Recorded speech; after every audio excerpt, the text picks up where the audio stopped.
मित्रों नमस्कार, जय श्री राम। पुनः स्वागत है आप सभी लोगों का इस YouTube चैनल श्री रामचरितमानस पाठ में।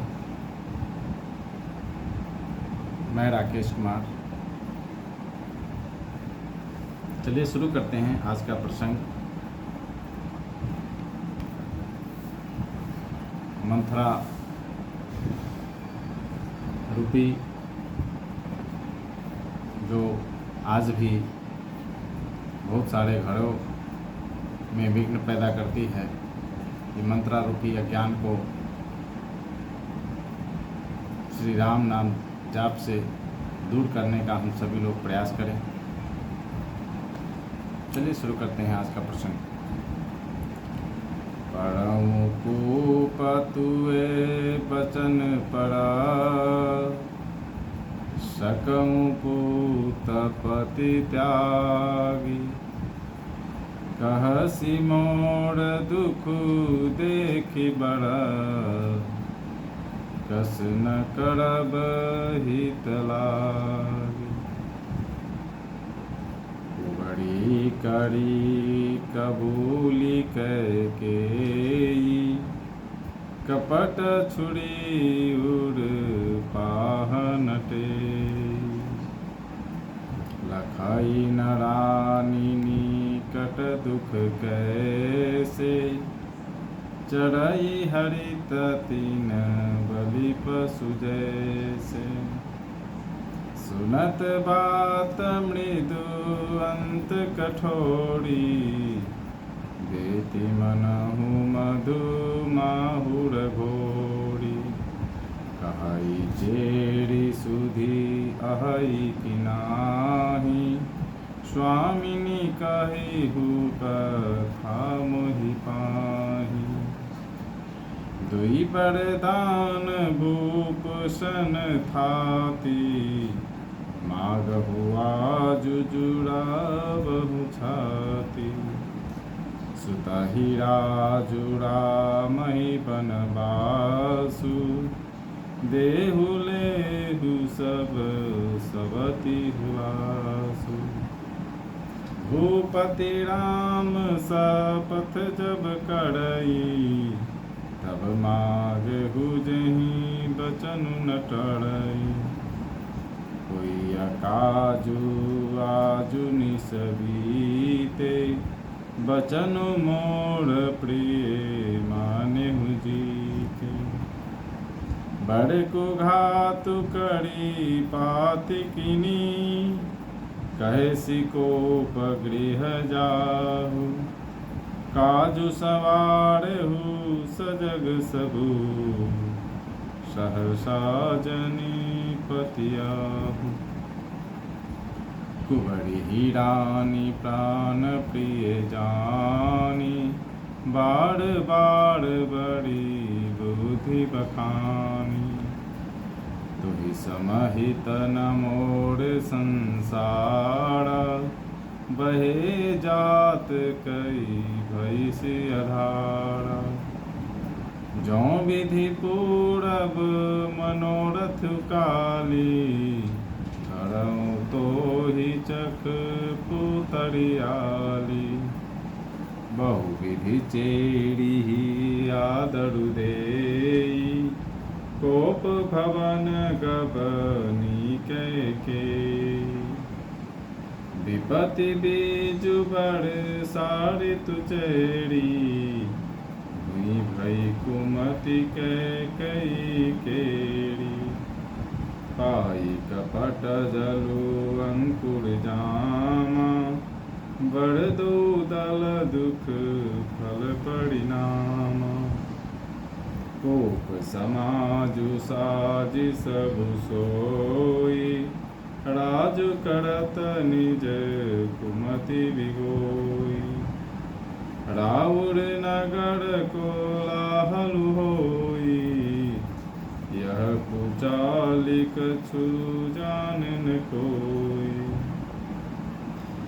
प्रमुदित पुर नर नारी सब, सजहि सुमंगल चारि। एक प्रवेशहि एक,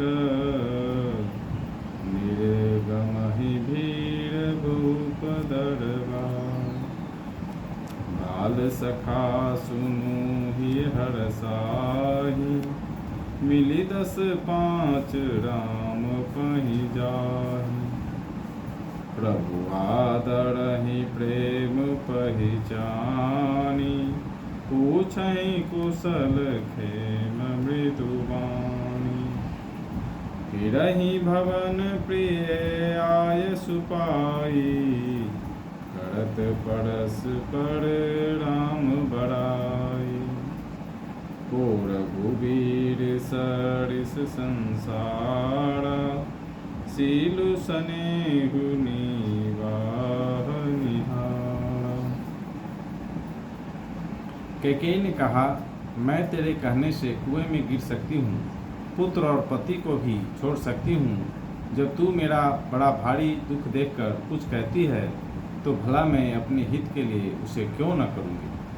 कुबड़ी ने कैकेयी को सब तरह से कबूल करवाकर, अर्थात बलि पशु बनाकर कपट रूप छुरी को अपने कठोर हृदय रूपी पत्थर पर टेया, उसकी धार को तेज किया।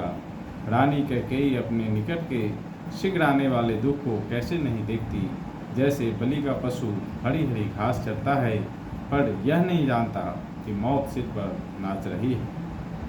मंत्रा की बातें सुनने में तो कोमल है, पर परिणाम में कठोर है, मानो वह शहद में घोलकर जहर पिला रही है। दासी कहती है, हे स्वामिनी, तुमने मुझको एक कथा कही थी, उसकी याद है कि नहीं।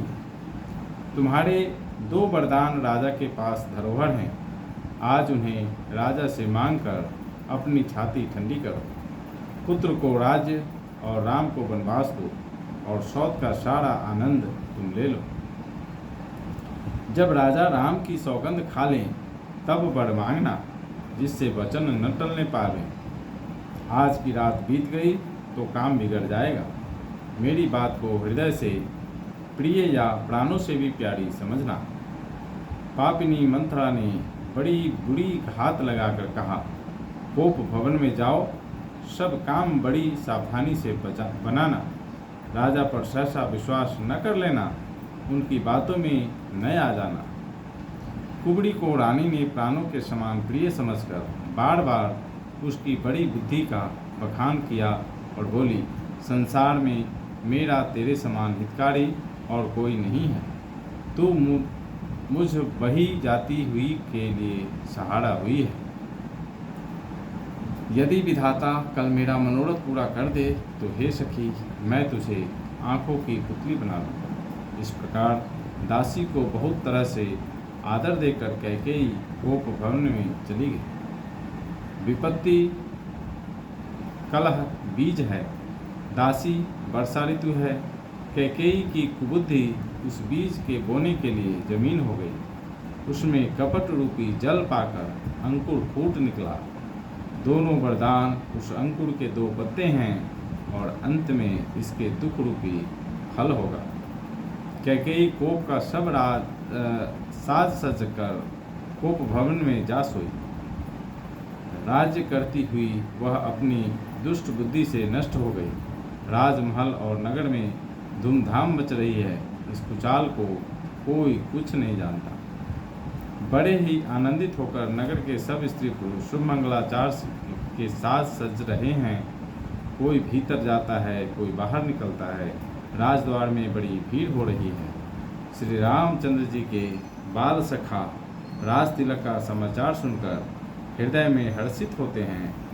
वे 10-5 मिलकर श्री रामचंद्र जी के पास जाते हैं।